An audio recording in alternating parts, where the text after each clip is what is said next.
పరిష్కరించండి, కబుర్లు మాత్రం దయచేసి చెప్పదని చెప్తాను. Right, okay. వంశీ, ఇదండి పవన్ కళ్యాణ్ గారు మాట్లాడడం, అలాగే ప్రభుత్వం ఇచ్చిన హామీలు. సరే, ఆయన ప్రభుత్వంలో ఉన్నారు కాబట్టి ఆయన ఇచ్చిన కూటమి అంతా కలిసే ఉంది కాబట్టి చంద్రబాబు నాయుడు ఇచ్చినా, లోకేష్ గారు ఇచ్చినా, లేదా ఇంకొకరు ఇచ్చినా నెరవేర్చాల్సిన బాధ్యత ప్రభుత్వం మీద ఉంది. కేంద్రంలో కూడా మీ భాగస్వామ్యం ఉంది.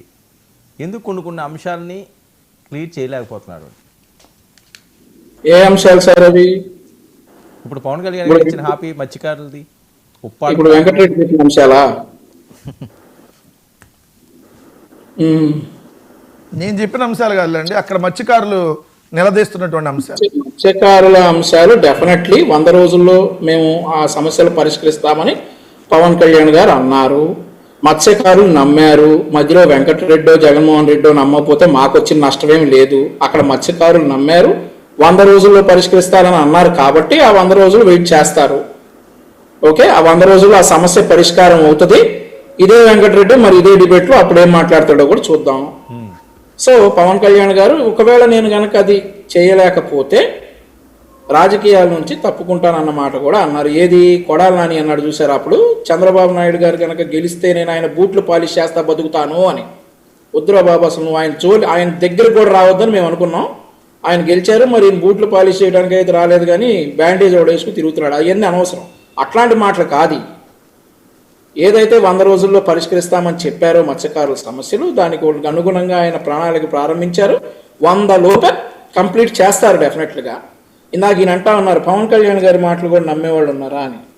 మరి సిపిఎస్ రద్దు నుండి మొదలయ్యి ఉద్యోగులు నమ్మారు, అప్పుడు నుండి మొదలయ్యి వారం రోజుల్లో అమలు చేస్తానటువంటి హామీ నుండి మొదలయ్యి 175కు 175 అన్నాడు కదా, అయి నమ్మి పందేలు కాసినటువంటి కార్యకర్తల వరకు పోయారు అందరూ. పాపం జగన్మోహన్ రెడ్డిని నమ్మిన ఐఏఎస్లు ఐపీఎస్లు కోర్టుల చుట్టూ జైలు చుట్టూ తిరుగుతా ఉన్నారు. ఇక వీళ్ళు పవన్ కళ్యాణ్ గారి మాటలు ఎవరన్నా నమ్ముతారా?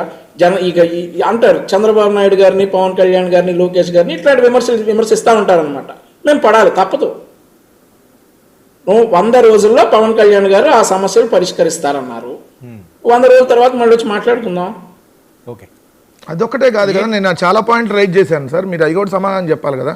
సీజ్ ద షిప్ అంటే షిప్ ఏమైంది, బియ్యం ఏమైంది అని అడిగా. ఎవరు మీద చర్యలు తీసుకున్నారు? అన్ని వస్తాయి. ప్రీతి గారి ఏమైంది? అందరినీ ఎప్పుడు వస్తాయి? 3 నెలల తర్వాత మీరు పోయినా కొత్తయా? ఎప్పుడు వస్తాయి? అడిగిన దానికి సమాధానం చెప్పండి. అప్పుడు మీరు వెళ్ళి ఎవరు బూట్లు పాలిష్ చేస్తారో ఏంటో దానికి తర్వాత మాట్లాడదాం. కానీ అడిగిన దానికి సమాధానం చెప్పకుండా ఒక్క పాయింట్ నేను కన్ఫైన్ అవుతాండి. 1 to 1 కాదు, డిబేట్ అన్నప్పుడు ఎస్ ప్రతిపక్షంగా అవతల అడిగినప్పుడు అధికార పక్షంగా మీకు సమాధానం చెప్పాల్సిన బాధ్యత ఉంది. 20,000 మంది మహిళలు మిస్ అయ్యారని మీరు చెప్పారా లేదా? 30,000 మంది నా కల్తీ మధ్య నాకు చనిపోయారని చెప్పారా లేదా? దాని మీద ఎప్పుడు మీరు తీసుకున్నారా అని అడిగా. సింపుల్. అన్ని దారిలోకి వస్తాయి వెంకటరెడ్డి గారు, మీరేం కంగారు పడద్దు, బాధపడద్దు. ఎప్పుడు వస్తాయి? ఎన్నాళ్ళు కావాలి? ఇంకా ఎన్ని సంవత్సరాలు కావాలి? వర్మ గారు 50 ఏళ్ళు కావాలా? 2047 దాకా ఇవ్వాలా టైము? 11 దాకా ఇవ్వాలా? సరే, ఒక నిమిషం.